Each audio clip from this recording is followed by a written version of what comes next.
গ্রামের সুন্দরী চাচি তার বাড়িতে ডাকলেন আমাকে তার সাথে কাজ করার জন্য। বন্ধুরা, গল্পটি সম্পূর্ণ শুনলে আপনাদের মেশিন দিয়ে পানি চলে আসবে। আপনারা হাতের কাজ করতে বাধ্য হবেন। তাই হাতের কাজ করার আগে হাতের কাছে অবশ্যই টিস্যু রাখবেন। আমাদের পাড়ায় একজন অত্যন্ত আকর্ষণীয় চাচি থাকতেন। তার ত্বক এত পরিষ্কার এবং অভিব্যক্তি এত বন্ধুত্বপূর্ণ ছিল যে যখনই আমি তাকে দেখতাম আমার হৃদয় দ্রুত স্পন্দিত হতে শুরু করত। তার স্বামী বেশিরভাগ সময় বাইরে থাকতেন, যার কারণে আমার মনে তার প্রতি ভুল ধারণা জন্মাতে শুরু করে। কিন্তু আমি কি জানতাম যে সেও কোনো সুযোগের অপেক্ষায় ছিল। একদিন আমি গলি দিয়ে যাচ্ছিলাম, তখনই তিনি কোনো অজুহাতে আমাকে তার বাড়িতে ডাকলেন। আমি তার বাড়িতে গেলে তিনি আমাকে একটি ঘরে বসতে বললেন। আমি নিঃশব্দে সেই ঘরে গিয়ে বসে পড়লাম। কিছুক্ষণ পরে যখন চাচি ঘরে এলেন তখন তিনি একটি হালকা নাইটি পরেছিলেন। তাকে দেখে আমার শ্বাস রুদ্ধ হয়ে গেল। আমি তাকে কাজ সম্পর্কে জিজ্ঞাসা করলে তিনি এমন কিছু বললেন যে আমার মনে আনন্দের ঢেউ বয়ে গেল। তারপর সেই দিন আমি তার সাথে পুরো সময় কাটালাম। আমার নাম অরুণ, আমার বয়স ২২ বছর। আমাদের বাড়ির পাশে একজন চাচি থাকতেন যার স্বামী প্রায়ই বাইরে থাকতেন। সেই চাচি একা বাড়িতে থাকতেন। একবার এমন হল যে তিনি আমাকে কোনো কাজের জন্য তার বাড়িতে ডাকলেন। পাড়ার অনেক মহিলা আমাকে প্রায়ই তাদের বাড়ির জিনিসপত্র আনতে ডাকতেন। আমি তাদের ছোটখাটো কাজ করে দিতাম। এই কারণে যখনই আমি বাড়ি থেকে বের হতাম প্রতিটি বাড়ি থেকে আওয়াজ আসত, অরুণ, একটু এদিকে আসো, কিছু জিনিস আনতে হবে। আমি এতে অভ্যস্ত হয়ে গেছি। তারা আমাকে কাজের বিনিময়ে কিছু টাকাও দিত, তাই আমি খুশি খুশি তাদের কাজ করে দিতাম। যেহেতু এই চাচি আমাদের পাড়ার ছিলেন, তার আমার উপর কিছুটা বেশি অধিকার ছিল। তাই তার কথা মেনে আমি তার বাড়িতে চলে গেলাম। চাচি তার বাড়ির দরজায় দাঁড়িয়েছিলেন। তিনি আমাকে কাছে আসার ইশারা করলেন। আমি তার কাছে গিয়ে দাঁড়ালাম। তিনি বললেন, অরুণ, তুমি কি ভাড়ায় একটি ডিভিডি প্লেয়ার আনতে পারো? এটি শুনে আমি হতবাক হয়ে গেলাম। আমি অবাক হয়ে তার দিকে তাকালাম। চাচি জানালেন যে তার কোনো আত্মীয়ের বিয়ের ভিডিও এসেছে এবং তিনি এটি দেখতে চান। তাই আমাকে কোথাও থেকে ডিভিডি প্লেয়ার এনে দিতে হবে। প্রথমে আমি একটু দ্বিধায় পড়লাম, কারণ এখন ভাড়ায় কিছু পাওয়া কঠিন। কিন্তু তারপর ভাবলাম, চাচি প্রথমবার আমার কাছে কিছু চেয়েছেন, যদি আমি না করি তাহলে তার খারাপ লাগতে পারে। আমি তাকে প্রতিশ্রুতি দিলাম যে আমি ডিভিডি প্লেয়ার আনবই। তখন সকাল 11টা ছিল, তাই আমি বাড়ি ফিরে গেলাম। কিন্তু সন্ধ্যা হতে না হতেই আমি পাড়ার ভিডিও দোকানে পৌঁছে গেলাম। সেই দোকানটি আমার বন্ধুর ছিল। বন্ধু আমার কথা শুনে ডিভিডি প্লেয়ার দিয়ে দিল এবং বলল, এটি ফেরত দিতেও তোমাকেই আনতে হবে। আমি তার কথা মেনে নিলাম এবং চাচির জন্য ডিভিডি প্লেয়ার নিয়ে এলাম। আমি চাচিকে দরজাই দিতে চাইলাম, কিন্তু তিনি বললেন, ভিতরে এসে এটি টিভির সাথে সেট করে দাও, আমার মুভি চালানো জানা নেই গু। আমি এই কাজে দক্ষ ছিলাম, তাই তার বাড়িতে চলে গেলাম। তার বাড়িটি খুব সুন্দর ছিল। ভিতরের দৃশ্য দেখে আমার মনে হল চাচি বেশ সচ্ছল। চাচি আমাকে একটি ঘরে বসালেন এবং বললেন, এই টিভির সাথে ডিভিডি প্লেয়ার যুক্ত করে দাও। আমি বিয়ের ভিডিও চালু করে তাকে দিলাম। এই সময়ে চাচি আমার জন্য চা নিয়ে এলেন এবং আমি বাধ্য হয়ে সেই চা খেলাম। তখনই আমার নজর ভিডিওতে পড়ল। সেই বিয়ের অনুষ্ঠানে একজন অত্যন্ত সুন্দরী মেয়ে নাচছিল। সে এত মোহনীয়ভাবে নাচছিল যে আমার চা শেষ হয়ে গেল, কিন্তু আমি টেরই পেলাম না। তখন চাচি জানালেন, এটি আমার মেয়ে, আজ তার স্বাস্থ্য ভালো নেই, তাই সে ঘুমাচ্ছে। এটি শুনে আমি উঠে পড়লাম এবং বাড়ি চলে এলাম। বাড়ি আসার পরও আমার সমস্ত মন চাচির মেয়ের দিকেই ছিল। সে আমার খুব পছন্দ হতে শুরু করেছিল। পরের দিন চাচি আমাকে ডিভিডি প্লেয়ার দরজায় দিয়ে দিলেন এবং ভিতরে আসতে বলেননি। আমি বুঝে গেলাম যে আমি হয়তো সুযোগের অপেক্ষায় ছিলাম, কখন চাচি আমাকে ডাকবেন এবং আমি তার সুন্দরী মেয়েকে দেখতে পাব। তাকে দেখে জানি না কেন আমি অস্থির হয়ে উঠেছিলাম। কয়েকদিন পরে আবার চাচির আমার উপর কাজ পড়ল। তিনি আমাকে ডাকলেন, বেটা, আমাদের মেশিন খারাপ হয়ে গেছে, একটু বাড়িতে এসে দেখে দাও। আমি দ্রুত তার বাড়িতে পৌঁছালাম। মেশিন চেক করলে দেখলাম তাতে একটি কাপড় আটকে আছে। আমি কাপড় বের করে মেশিন চালু করলাম, এটি চলতে শুরু করল।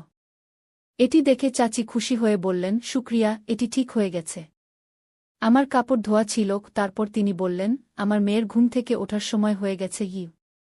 আমি যেতে শুরু করলে চাচি আমাকে চেয়ারে বসতে বললেন, আরে বসো বেটা, আমি তোমার জন্য কিছু খাবার নিয়ে আসি। এই সময় চাচি আমার জন্য কিছু নমকিন এবং চা নিয়ে এলেন। আমার মনে হতে শুরু করল যে চাচির মেয়ে বাড়িতেই আছে, কিন্তু এখনও পর্যন্ত আমি তাকে দেখিনি। এখন আমার ধৈর্য শেষ হয়ে যাচ্ছে যে কখন আমি খালার মেয়েকে দেখতে পাব। আমি তাকে বিয়ের ভিডিওতে দেখেছিলাম কিন্তু জানি না সেটা কত পুরনো ছিল। চাচি এত সুন্দরী ছিলেন যে আমি ভাবতে শুরু করলাম তার মেয়ে কত সুন্দর হবে। ঠিক তখনই চাচি বললেন, তুমি একটু অপেক্ষা করো, আমার মেয়ে এখনই আসবে, আমি তোমাকে তার সাথে পরিচয় করিয়ে দেব। চাচি তার মেয়ের কথা বলছিলেন, এমন সময় তার মেয়ে বাথরুম থেকে বেরিয়ে এল। সে জানত না যে আমি সেখানে আছি, তাই সে শাল ছাড়াই বেরিয়ে এসেছে। তাকে দেখে আমার চোখ ছানাবড়া হয়ে গেল। সে কোনো অপ্সরার থেকে কম ছিল না। তার ভেজা চুল থেকে বোঝা যাচ্ছিল যে সে এইমাত্র গোসল করে এসেছে। সে নীল রঙের একটি স্যুট পরেছিল যাতে সে অত্যন্ত আকর্ষণীয় দেখছিল। তাকে দেখে আমি হতবাক হয়ে গেলাম। আমি দ্রুত উঠে দাঁড়ালাম। চাচি তার মেয়েকে বললেন, এ আমাদের প্রতিবেশী অরুণ, খুব ভালো ছেলে, আমার অনেক কাজ করে দেয়। কুয়ে কথা শুনে তার মেয়ে আমাকে এক নজর দেখে তার রুমে চলে গেল। চাচি বললেন, সে অপরিচিতদের সাথে বেশি কথা বলে না। আমার মেয়ে কম বয়সে অনেক কিছু সহ্য করেছে গি। তারপর কথায় কথায় আমি তার স্বামীর সম্পর্কে জিজ্ঞাসা করলাম। এই প্রশ্নে তিনি একটু বিব্রত হয়ে গেলেন। তিনি গভীর শ্বাস নিয়ে বললেন, তিনি গত 12 বছর কানাডায় আছেন কিন্তু কখনো ফেরেননি। তিনি প্রতি মাসে এত টাকা পাঠান যে আমাদের কোনো অভাব হয় না। কিন্তু আমার শুধু একটি মেয়ে আছে এবং আমার স্বামীও দূরে, তাই বাড়িতে পুরুষের অভাব বড়ই অনুভব হয়। কেউ থাকত যে বাইরের কাজগুলো সামলাত। গিয়ে কথা বলতে বলতে তার মুখে এক অদ্ভুত বিষাদ ফুটে উঠল। আমার তার উপর খুব দুঃখ হল। আমি বললাম, আপনি চিন্তা করবেন না, যখনই আপনার কোনো কাজের প্রয়োজন হবে আমাকে ডাকবেন, আমি আপনার সব কাজ করে দেব। আমি সারাদিন ফাঁকা থাকি, আমাকে আপনারই মনে করুন। কয়ে কথা শুনে চাচি খুব খুশি হলেন। এরপর আমি প্রায়ই তাদের বাড়ির আশেপাশে ঘুরতে শুরু করলাম। সেও বাইরে এসে দাঁড়াত। যে সময় তার নজর আমার উপর পড়ত, তিনি বলতেন, অরুণ, একটু এদিকে আসো, আমাকে চাল এনে দাও। ও কখনো বলতেন, দুধ এনে দাও। ও আমি দৌড়ে তার সব কাজ করে দিতাম। একদিন তাদের বাড়ি থেকে একটি মিষ্টি কণ্ঠ ভেসে এল, অরুণ, একটু এদিকে আসো। যখন আমি দেখলাম, আমার হুঁশ উড়ে গেল। এটা চাচির মেয়ে রানী ছিল। আমি দ্রুত তার কাছে গেলাম। তিনি বললেন, আজ আমার মাম্মির শরীর ভালো নেই, প্লিজ দুধ এনে দাও। ও আমি দোকানে গেলাম, দুধ কিনে ফিরে এলাম। আমি দরজা খটখট করতেই রানী খুলে দিল। আমি বললাম, দুধ এনেছি। তিনি দূর থেকে বললেন, প্লিজ ভিতরে এসে দুধ দিয়ে যাও। ও আমি ভিতরে গেলাম। এরপর তিনি বললেন, মাম্মির পাশে একটু বসে থাকো। আমি তার রুমে গেলাম যেখানে চাচি ঘুমাচ্ছিলেন। ঠিক তখনই রানী জিজ্ঞাসা করল, অরুণ, চা খাবে? তার কণ্ঠে যেন কিছু জাদু ছিল। আমার মুখ থেকে হ্যাঁ ছাড়া আর কিছু বের হল না। আমি খুব ঘাবড়ে গিয়েছিলাম কিন্তু তার মুখে এক অদ্ভুত হাসি ছিল যা আমি বুঝতে পারিনি। কিছুক্ষণ পরে তিনি চা নিয়ে এলেন এবং বললেন, মাম্মি তোমার অনেক প্রশংসা করেন, তুমি কি করো? আমি বললাম, আমি সারাদিন ফাঁকা থাকি। কুয়ে কথা শুনে তিনি হেসে ফেললেন। তিনি হাসতে খুব সুন্দর লাগছিলেন। তারপর তিনি কিছু ভেবে বিষণ্ণ হয়ে গেলেন। চা খাওয়ার সময় আমি কখনো চাচিকে দেখতাম, কখনো রানীকে, আবার কখনো নিচু করে নজর ফিরিয়ে নিতাম। রানীর বয়স হবে 24 থেকে 25, কিন্তু এত সুন্দরী ছিলেন যে 19 বছরের মনে হতো। আমি জিজ্ঞাসা করলাম, তুমি কি করো? তিনি বললেন, আমি 19 বছরের ছিলাম যখন আমার বাবা আমার বিয়ে দিয়েছিলেন।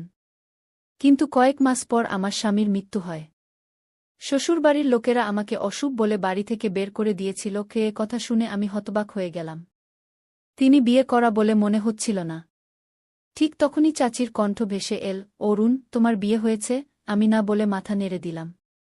রানী বলল, কেন? আমি বললাম, আমি এখন মাত্র 22 বছর। তিনি বললেন, আজকাল তো ছেলেরা 19 বছরেই বিয়ে করে ফেলে। আমি বললাম, আমার কোনো কাজকর্ম নেই, আমার সাথে কে বিয়ে করবে? এ কথা শুনে রানী চুপ হয়ে গেল। সেই দিনের পর আমি কোনো না কোনো অজুহাতে তাদের বাড়ি যেতে শুরু করলাম। চাচি আমাকে ভিতরে আসতে বারণ করতেন না। এখন রানীও আমার সাথে খোলামেলা কথা বলতে শুরু করেছিল। একদিন তিনি বললেন, অরুণ, তুমি কতদিন মহল্লার লোকদের কাজ করে যাবে? কোনো কাজকর্ম কেন করো না যাতে তোমার বিয়ে হতে পারে? আমি বললাম, কাজের জন্য অনেক টাকা লাগে যা আমার কাছে নেই। তিনি জিজ্ঞাসা করলেন, তুমি কি করতে চাও? আমি বললাম, আমি কানাডা যেতে চাই কিন্তু আমার কাছে টিকিট ও ভিসার টাকা নেই। এ কথা শুনে তিনি আমার হাত ধরে তার রুমে নিয়ে গেলেন। তিনি আলমারি থেকে কিছু পুরনো গয়না বের করে আমার হাতে দিলেন এবং বললেন, এগুলো আমার বিয়ের গয়না, আমার কোনো কাজে লাগবে না, এগুলো বিক্রি করে টাকা নিয়ে নাও, হয়তো এতে তোমার কাজ হয়ে যাবে। এ কথা শুনে আমি ভয় পেয়ে গেলাম এবং বললাম, না, আমি এগুলো নিতে পারব না। আমি তড়িঘড়ি বাড়ি চলে এলাম এবং বিছানায় শুয়ে পড়লাম। আমি মহল্লার একটি গরিব ছেলে, আর সে ছিল ধনী। আমার মাতাপিতার মৃত্যু হয়ে গেছে। আমি প্রতিবেশীদের কাজ করে জীবিকা নির্বাহ করতাম, তাই অন্য কোনো কাজ করতে পারতাম না। লোকেরা আমাকে কাজের বিনিময়ে টাকা দিত, যা দিয়ে আমার জীবন চলত। আমি তখনও বিয়ে করিনি। সারাদিন আমি পাড়ায় ঘুরে বেড়াতাম এবং চাচির বাড়িতেও যেতাম। আমি আমার বয়স আধার কার্ডে বাড়িয়ে দিয়ে দুবাই যেতে চেয়েছিলাম, কিন্তু টাকা ছিল না। আজ রানী কেন জানি না এমন বড় কথা বলে ফেলেছে। আমরা একে অপরকে বেশি দিন চিনি না যে সে আমার উপর একটা বিশ্বাস করবে। আমি বিছানায় শুয়ে ভাবছিলাম, সে আমার উপর এতটা বিশ্বাস কিভাবে করল। পরের দুদিন আমি তাদের বাড়ির পাশ দিয়ে যাইনি। জানি না এটি ভয় ছিল নাকি লজ্জা। কিন্তু তৃতীয় দিনে চাচি আমার বাড়িতে চলে এলেন। সম্ভবত তিনি বাড়িতে একা একা বিরক্ত হচ্ছিলেন। আমি দৌড়ে রান্নাঘরে গেলাম এবং তার জন্য চা বানাতে লাগলাম। চাচি বললেন, দুদিন ধরে তুমি আমাদের বাড়িতে কেন আসনি? আমি সম্ভবত এই প্রশ্নেরই অপেক্ষায় ছিলাম। আমি বললাম, আপনি তো আমাকে মনে রাখেননি। তিনি বললেন, আমি এবং আমার মেয়ে তোমাকে খুব মনে রাখি। এটি শুনে আমি অবাক হয়ে গেলাম এবং জিজ্ঞাসা করলাম, আপনার মেয়েও আমাকে মনে রাখে? তিনি হেসে বললেন, হ্যাঁ। সেই দুঃখী মেয়ের এই দুনিয়ায় আমার এবং তোমার বাইরে আর কে আছে? তুমি খুব ভালো মানুষ, তাই আমরা তোমাকে আমাদের মনের কথা বলতে পারি। না হলে সে ভেতর থেকে ভেঙে পড়েছে। আমি তার বাবাকে বলেছি তার জন্য একটা ভালো পাত্র খুঁজে দিতে। কতদিন সে বাড়িতে এমন করে থাকবে? রানীর দ্বিতীয় বিয়ের কথা শুনে আমি হতবাক হয়ে গেলাম। আমি জিজ্ঞাসা করলাম, আপনি আপনার মেয়ের দ্বিতীয় বিয়ে দিতে চান? চাচি বললেন, হ্যাঁ, সে তরুণী এবং সুন্দরী। তার মধ্যে কি কমতি আছে? শুধু ভাগ্য তাকে শ্বশুরবাড়ি থেকে বের করে দিয়েছে। যদি কেউ ভালো ছেলে চায়, আমি সঙ্গে সঙ্গে হ্যাঁ বলে দেব। এটি শুনে আমি তার পাশে বসলাম এবং জিজ্ঞাসা করলাম, আপনি আপনার মেয়ের জন্য কী ধরনের ছেলে চান? চাচি বললেন, শুধু সৎ হোক এবং ভালো উপার্জন করুক। আমাদের মেয়ে আমাদের বাড়িতে সুখে ছিল। আমি চাই সে তার স্বামীর বাড়িতেও সুখে থাকুক। এটি শুনে আমি চুপ হয়ে গেলাম। সারারাত আমি ভাবলাম, আমি সত্য আছি, কিন্তু এত টাকা কোথায় পাব যে চাচি তার মেয়ের হাত আমার হাতে দেবেন? দুদিন এমনি কেটে গেল। আমার হতাশা বাড়ছিল। তখনই আমি ভাবলাম, রানীর কথা মেনে নিই। যদি আমি তার গয়না নিয়ে কানাডা চলে যাই এবং সেখানে কঠোর পরিশ্রম করে নিজের বাড়ি বানাই, তাহলে চাচি আমাকে তার মেয়ের হাত দেবেন। এই ভাবনা আমাকে সাহস দিল। পরের দিন আমি তাদের বাড়িতে গেলাম। চাচিকে প্রণাম করার পর আমি সরাসরি রানীর ঘরে গেলাম। সে বিছানায় শুয়েছিল। তাকে এমন দেখে আমি চোখ ফিরিয়ে নিলাম। কিন্তু এখন আমি সেখান থেকে যেতে পারছিলাম না, কারণ আমার তার সাথে গুরুত্বপূর্ণ কথা ছিল। আমি সোফায় বসলাম। সে আমাকে দেখে বলল, আমি তোমার উপর খুব রাগ করেছি। তুমি এতদিন আমাদের বাড়িতে কেন আসনি? আমি বললাম, আমি ভয় পেয়ে গিয়েছিলাম। সে হেসে বলল, তুমি কি আমার থেকে ভয় পেয়েছিলে? আমি চুপ হয়ে গেলাম। সে বিছানা থেকে উঠে সোফায় আমার পাশে এসে বসল। তাকে এত কাছে দেখে আমি ঘাবড়ে গেলাম। আমার কপালে ঘাম দেখা দিল। আমি স্বপ্নেও ভাবিনি সে আমার এত কাছে আসবে। সে আমার হাতের উপর তার হাত রাখল এবং বলল, অরুণ, তুমি কোনো কাজ কেন কর না? তার কথা শুনে আমার চোখে জল চলে এল। আমি বললাম, আমার মা বাবা নেই। আমি 2 বেলার রুটি পেয়ে যাই। উপার্জন করে কি করব? এটি শুনে সে রেগে উঠতে লাগল। এই সুযোগে আমি তার হাত ধরে বললাম, অরুণ, তুমি কানাডা চলে যাও। সেখানে প্রচুর টাকা কামাও, তারপর বাড়ি করো এবং বিয়ে করো। প্রতিবেশীরা কতদিন তোমাকে টাকা দেবে? এটি বলে সে আমার হাত ধরে আলমারি থেকে গয়না বের করে আমার হাতে দিল। বলল, এগুলো আমার বিয়ের গয়না। এগুলো আমার কোনো কাজে লাগবে না। এগুলো ঋণ হিসেবে নিয়ে নাও। কানাডা থেকে ফিরে এগুলো ফেরত দিও। এটি বলে সে চোখ বন্ধ করল। তার মুখে একটা অদ্ভুত জ্যোতি ছিল। আমি ঠিক করলাম, এবার তাকে না বলব না। আমি গয়না নিলাম এবং বললাম, তোমার এই উপকার আমি কখনো ভুলব না। সে বলল, এটি উপকার নয়, ভালোবাসা। ভালোবাসার বদলা কেউ দিতে পারে না। তুমি আমার মায়ের কাজ আন্তরিকভাবে করো। তোমার কারণে তার একটু শান্তি মেলে। তাই আমি তোমাকে সম্মান করি। নইলে আমি আমার গয়না কোনো অপরিচিতকে দিতাম না। সেদিন আমি তাদের বাড়ি থেকে বেরিয়ে সরাসরি আমার বন্ধুর কাছে গেলাম, যার ভাই কানাডায় কাজ করে। আমি তার হাতে টাকা দিলাম এবং বললাম, আমার কানাডা যাওয়ার ব্যবস্থা করে দাও। সে তার ভাইয়ের সাথে কথা বলল এবং 1 মাসের মধ্যে আমার কানাডা যাওয়ার সব ব্যবস্থা হয়ে গেল। আমি চাচিকে এই খবর দিলে তিনি খুব দুঃখিত হলেন। বললেন, তুমি কানাডা যাচ্ছ? এখন আমাদের বাড়ির কাজ কে করবে? আমি হেসে ফেললাম। আমি রানীর ঘরে গেলাম এবং তাকে এই সুখবর শোনালাম। সে খুব খুশি হল এবং বলল, অরুণ, মন দিয়ে কাজ করবে। আমি চুপি চুপি বললাম, মন দিয়ে কাজ করব না, কারণ আমি আমার হৃদয় তাই এখানেই ছেড়ে যাচ্ছি। এই বলে আমি সেখান থেকে চলে গেলাম। জিনিসপত্র বেঁধে বিমানবন্দরে পৌঁছে গেলাম। প্রথম মাসটা আমার জন্য খুব কঠিন ছিল। আমি সেই বন্ধুর ভাইয়ের সঙ্গে কাজ করতাম যে আমাকে কানাডা ডেকেছিল। সেখানকার কাজ বুঝতে আমার 1 মাস লেগে গেল। কিন্তু যেই কাজ বুঝতে পারলাম, আমি প্রথমে চাচিকে ফোন করলাম এবং আমার সুস্থতার খবর দিলাম। চাচি আমার কথা শুনে খুব খুশি হলেন এবং আমাকে অনেক দোয়া দিলেন। তারপর ফোন রানীর হাতে দিলেন। আমার হৃদয় দ্রুত স্পন্দিত হতে লাগল। আমি বুঝতে পারছিলাম না যে তাকে কি বলবো। সে নিজেই আমার সঙ্গে কথা বলতে শুরু করল। বলল, টাকা জমাতে থাকো, অযথা খরচ করো না, যাতে তুমি শীঘ্রই বিয়ে করতে পারো। আমি হেসে উঠলাম। সম্ভবত সেও আমাকে ভালোবাসতে শুরু করেছিল। আমি প্রতি সপ্তাহে তাদের বাড়িতে ফোন করতাম। চাচি কিছুক্ষণ কথা বলার পর ফোন রানীর হাতে দিতেন। তারপর আমরা দীর্ঘক্ষণ কথা করতাম। এতে আমার মন শান্ত হতো এবং আমি আবার কাজে মন দিতাম। যখন আমার প্রথম বেতন এল, আমি রানীকে জিজ্ঞাসা করলাম, আমি কানাডা থেকে তোমার জন্য কি আনব? সে লজ্জা পেয়ে গেল এবং বলল, আমার কিছু চাই না। আমি অনেক জোর করলাম, কিন্তু সে এড়িয়ে গেল। আমি ভাবলাম, সে আমার সাহায্য করেছিল, তাই আমি তার জন্য অবশ্যই কিছু পাঠাব। কিন্তু সে গিফটের নাম শুনে চুপ হয়ে যেত। আমি প্রতি সপ্তাহে তাকে জিজ্ঞাসা করতাম, তোমার জন্য কি আনব? একদিন সে বলল, তুমি এত জোর দিচ্ছ, তাহলে আমার জন্য তা নিয়ে আসো। আমি হেসে বললাম, আমারও একটি শর্ত আছে। সে বলল, কি শর্ত? আমি বললাম, এই কথা আমি আসার পর বলব। আমার কথা শুনে সে চুপ হয়ে গেল। এভাবে আমার 2 বছর হয়ে গেল। আমার ভিসা শেষ হয়ে গেল। আমি ভিসা নবায়ন করলাম, কিন্তু বাড়ি ফিরলাম না। আমি যেতেও চাইনি, কারণ যে উদ্দেশ্যে এসেছিলাম তা পূরণ করতে চেয়েছিলাম। আমার উদ্দেশ্য ছিল প্রচুর টাকা কামানো। কিছু সময় পর আমি ছুটি নিলাম। ছুটি পেয়েই আমি ফিরে এলাম। চাচির সঙ্গে দেখা করলাম। তিনি আমাকে দেখে খুব খুশি হলেন এবং আমাকে জড়িয়ে ধরে বললেন, তুমি তো খুব স্মার্ট এবং হ্যান্ডসাম হয়ে গেছ। আমি তাদের বাড়িতে বসে বললাম, আমি আপনার মেয়েকে বিয়ে করতে চাই। আমার কথা শুনে তাদের কিছুটা আশ্চর্য হল, কিন্তু কোনো আপত্তি ছিল না। কিন্তু আমার হৃদয় ভেঙে গেল যখন রানী আমাকে বিয়ে করতে অস্বীকার করল। সে বলল, অরুণ, তুমি আমার চেয়ে অনেক বছরের ছোটই। আমি খুব কষ্ট পেলাম। আমি মাথা নিচু করে বসে রইলাম। আমার সব আশা ভেঙে যাচ্ছিল। আমি আমার ব্যাগ খুললাম এবং কিছু কাপড় যা আমি চাচি এবং রানীর জন্য এনেছিলাম তাদের সামনে রাখলাম। তারা খুশি হয়ে নিলেন। তারপর আমি পকেট থেকে টাকা বের করে রানীর হাতে দিলাম। সে বলল, এটা কি? আমি বললাম, এটা সেই টাকা যা তুমি আমাকে দিয়েছিলে। আমি তার ধন্যবাদও জানালাম। তিনি নিঃশব্দে টাকা নিয়ে আলমারিতে রাখলেন। আমি তাদের কাছ থেকে বিদায় নিয়ে বাড়ি চলে এলাম। মন চাইছিল যে পরের দিনই ফেরার টিকিট কেটে কানাডা চলে যাই। যাই হোক, এখন এখানে আমার কেউ ছিল না। রাতের খাবার খাওয়ার মন ছিল না। আমি নিঃশব্দে আমার ঘরে শুয়ে পড়লাম।